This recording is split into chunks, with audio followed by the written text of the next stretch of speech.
ليس لك من الأمر شيء أو يتوب عليهم أو يعذبهم فإنهم ظالمون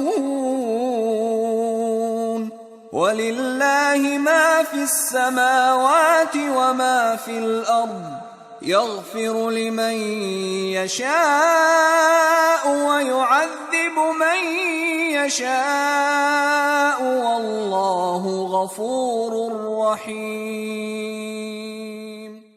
اے پیغمبر، اس کام میں تمہارا کچھ اختیار نہیں۔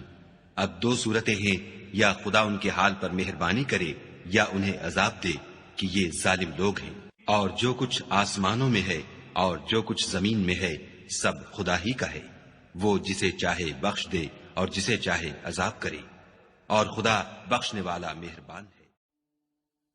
Not for you, O Muhammad, but for Allah is the decision whether He should cut them down, or forgive them, or punish them, for indeed they are wrongdoers. And to Allah belongs whatever is in the heavens and whatever is on the earth. He forgives whom He wills and punishes whom He wills. And Allah is forgiving and merciful.